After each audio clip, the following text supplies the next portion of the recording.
প্রশান্ত, তেমনটা তুমি বললে। এবার একটু আমি নর্থ ইস্ট ম্যাচ আর মোহনবাগান ম্যাচের যদি আমরা কথা বলি, আমরা ইস্ট বেঙ্গলের বিরুদ্ধে দেখেছিলাম কোচ অস্কার ব্রুজো বলেছিলেন যে বিশেষ করে আলাদিন আজেরাই বলে যে ফুটবলারটা রয়েছে তার সাপ্লাই লাইনটা কেটে দিলে তুই বল পাবে না, ঠিকঠাকভাবে খেলতে পারবে না। জিতিন এমএস আলাদিন দুজনেই ডেঞ্জারাস। এই স্ট্র্যাটেজি অ্যাপ্লাই করেছিলেন, সেটা অনেকটা করেও ছিলেন অস্কার ব্রুজো। কোচ মলিনার সেক্ষেত্রে কি একই পলিসি বা একই চিন্তাধারা হওয়া উচিত, নাকি উনি যেহেতু একটা ভিন্ন ধরনের চিন্তাভাবনা রয়েছে, বা তোমাদের ফুটবল দর্শন কি বলছে? কোচ মলিনার কি অন্যরকম চিন্তাভাবনা, একই দর্শন? দেখো, এই দুটো ম্যাচ ডিফারেন্ট। ইস্ট বেঙ্গলের পয়েন্টের ঝুলিতে 1 পয়েন্ট ছিল, মোহনবাগান টপে স্ট্যান্ড করছে এখন। So that is different. ম্যাচের ওয়েভ কিন্তু এইভাবেই যাবে।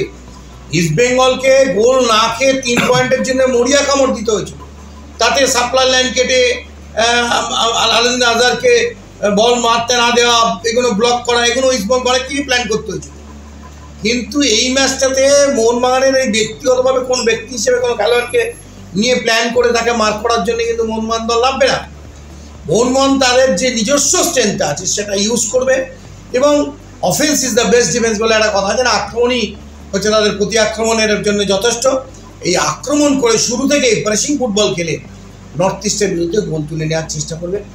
এবং যেহেতু পয়েন্টের টেবিলে তারা অনেকটা উপরে, মানে এখন পর্যন্ত উপরেই আছে, সেহেতু তারা কিন্তু মরণ কামড় দেবে এবং ঝাঁপাবেও কিন্তু অল আউট এই নর্থ ইস্ট ইউনাইটেডের বিরুদ্ধে। আর নর্থ ইস্ট ইউনাইটেড গত টিমটা খারাপ না, তারা বেশ কিছু ম্যাচ জিতেওছে, পয়েন্টও পেয়েছে। কিন্তু মোহনবাগান ইস্ট বেঙ্গল টিমের একটা দেখো, দর্শক একটা অন্য ফ্যাক্টর, তার নিজের চেনা পরিবেশ, সেখানে চিৎকার, হ্যাঁ, একঝাঁক দর্শকের চিৎকার, সব কিছু ওভারঅল নিয়ে মোহনবাগান অ্যাডভান্টেজ নিয়ে শুরু করবে। এবং আমার মনে হয় মোহনবাগান এই ম্যাচ থেকে 3 পয়েন্ট তুলে নিয়ে সর্বোচ্চ জায়গায় নিজেদেরকে বিচরণ করবে। প্রশান্ত, শেষ প্রশ্ন রাখবো। নর্থ ইস্টের যে দুজন ফুটবলার রয়েছে আমরা দেখেছি, গোলও পেয়েছে, সর্বাধিক আইএসএলে গোলও করেছে আলাদিন, সেক্ষেত্রে শক্তিশালী দল তুমি যেমনটা বললে, সেক্ষেত্রে একটা দুর্বলতার একটা অংশ দেখলাম মোহনবাগানের, যখন ম্যাকলেরেন দিমিত্রি খেলছে হয়তো আটকে দিচ্ছে বা অ্যাটাক তৈরি হচ্ছে, কিন্তু গোল করতে পারছে না, গোল করতে সক্ষম হচ্ছে না মোহনবাগান। কিন্তু ঠিক যখন স্টুয়ার্ট মাঠে নামছে বা প্রথম থেকে শুরু করছে, স্টুয়ার্ট ম্যাকলেরেন বলুন বা স্টুয়ার্ট কামিংস বলুন, সেক্ষেত্রে কিন্তু গোল তুলে নিচ্ছে মোহনবাগান। এই ম্যাচটা দৃষ্টিভঙ্গি থেকে তুমি যেটা বললে, বেঙ্গালুরু থেকে অনেকটা এগিয়ে যাওয়ার ম্যাচ পয়েন্টের দিক থেকে বিচারে, যদি সেটা করতে হয় তাহলে কি স্টুয়ার্টকেই প্রথম থেকে শুরু করা উচিত, নাকি যেমন পরবর্তী হিসেবে পরিবর্তন হিসেবে আমরা দেখলাম সেভাবেও আসা বা কোনো সমস্যা নেই? দেখো, স্টুয়ার্ট হচ্ছে ইনজুরি থেকে সবে রিকভার করেছে। আমার ব্যক্তিগত ধারণা যেটা, সেটা হচ্ছে আরও একটা ম্যাচ মলিনা কিন্তু মনে হয় স্টুয়ার্টকে দ্বিতীয়ার্ধে পরিবর্তিত খেলোয়াড় হিসেবে ব্যবহার করবে। তার কারণ তার চোটটা সবে সেরেছে। আর স্টুয়ার্ট যেহেতু মানে আইএসএলের অন্যতম সেরা গেম মেকারদের একজন, সেহেতু অপোনেন্ট টিম মার্ক করবেই, কড়া ট্যাকেল করবে, ঘিরে ধরবে, যাতে ও বলটা না ফিট করতে পারে, যাতে না ও ফ্রি খেলতে পারে। এই জায়গাটা কিন্তু মলিনাকে চিন্তায় রাখবে যে গেটসওয়ার্টকে শুরু থেকেই খেলালে। সেহেতু ওরা শুরুতে ওদের ছন্দটাকে বুঝতে না দিয়ে প্ল্যান বির মাধ্যমে আমার মনে হয় দ্বিতীয়ার্ধে পরিবর্তিত খেলোয়াড় হিসেবে স্টুয়ার্টকে মাঠে নিয়ে আসবেন, এবং এই ম্যাচটা চলে গেলে হয়তো স্টুয়ার্টকে আবার আগামী ম্যাচে ফার্স্টে ফিরিয়ে নিয়ে আসবে। কিন্তু as per the match concern, as per the match position, সেখানে কিন্তু আমার মনে হয় গেটসওয়ার্টকে পরেই একটু পরের দিকে নিয়ে আসবে। গতদিন যে সময়টা 15 মিনিট দিয়েছিল, আগামী ম্যাচ কিন্তু হয়তো আধ ঘন্টা বা 40 মিনিট বা নিজের পক্ষে একটা হাফও দিতে পারে। আবার দেখো, আমি বলছি এখানে বসে, জানি না টিমের মধ্যে আবার কী অবস্থা, আর না হলেও উনি ফার্স্ট পে খেলাবেন। গেটসওয়ার্ট আর কামিন্সের কম্বিনেশনটা ভালো হয়েছে, তার মানে এই না যে সব ম্যাচে ক্লিক করবে। আমি তো বললাম এই মোহনবাগান টিমটার মধ্যে বৈচিত্র্যে ভরপুর, তাদের কারণে এক একটা জায়গায় একের জায়গায় 2-3 জন করে রিপ্লেসমেন্ট ভালো খেলোয়াড় আছে।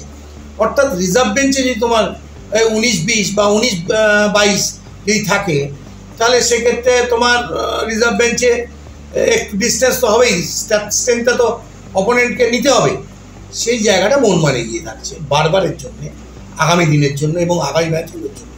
তার কারণ তাদের রিজার্ভ বেঞ্চে অতিরিক্ত টিমে যে খেলোয়াড়দের তালিকা আছে, তাদের সবকটাই ভালো প্লেয়ার, তাদের মধ্যে সবকটা ছেলেই এই আইএসএলের যে কোনো অন্য টিমে গিয়ে ফার্স্ট টিমে খেলতে পারে। এই জন্যেই এক একদিন এক একটা ছেলে খেলে দিচ্ছে, বা একটা দুটো তিনটে ছেলে খেলে দিচ্ছে, ম্যাচ তাতেই বেরিয়ে যাচ্ছে, প্রত্যেকটা পয়েন্টও চলে আসছে। সেই জায়গাটা মোহনবাগান কিন্তু যথেষ্ট ভালোভাবে তারা প্ল্যান করেছে। আমি বিশ্বাস করি যে মলিনা কালকে এইভাবেই খেলবেন এবং শুরুতে কিন্তু তারা প্রেসিং ফুটবল খেলে ফার্স্ট 15 মিনিট ফার্স্ট কোয়ার্টারটা তারা কিন্তু গোল তুলে নেওয়ার চেষ্টা করে। কিন্তু এই ম্যাচে সুভাশিস আর রদ্রিগেজ নেই, এটা কতটা চিন্তার বিষয় মোহনবাগানের জন্য? অবশ্যই একটা সেট টিমে দুটো রেগুলার ডিফেন্ডার চলে গেলে তো যে কোনো কোচকে ভাবতেই হয়, ভাবনার মধ্যে ফেলে দেয়। কিন্তু আমার যেটা মনে হয়েছে যে মোহনবাগানের যে টিমের এই দিব্যেন্দু বলে সেটা কথা বারবার বলছি, দিব্যেন্দু কিন্তু দারুণভাবে সেট হয়ে গেছে। ওর গত বছর ধরো যেভাবে এক্সপিরিয়েন্স কম ছিল, এবছর এক্সপিরিয়েন্সটা বেড়ে গেছে, অনেক কিছু নলেজ এসছে। আমার মনে হয় দিব্যেন্দুকে ব্যবহার করবে। আর সাইড ব্যাক হিসেবে যে কোনো একজন, এখন যা পজিশনটা যে কোনো একটা উইং আপকেও খেলিয়ে দেওয়া যায়, যেন আশিক কুরেনিয়ানকে তলা দিয়ে খেলাচ্ছিল ইন্ডিয়া টিম, আমি অর্ডার দেখেছিলাম। তো সেই ব্যাপারগুলো কোচের হাতে অনেকগুলো অপশান থাকলে করে নিতে পারে। আমার মনে হয় খুব একটা ফারাক হবে।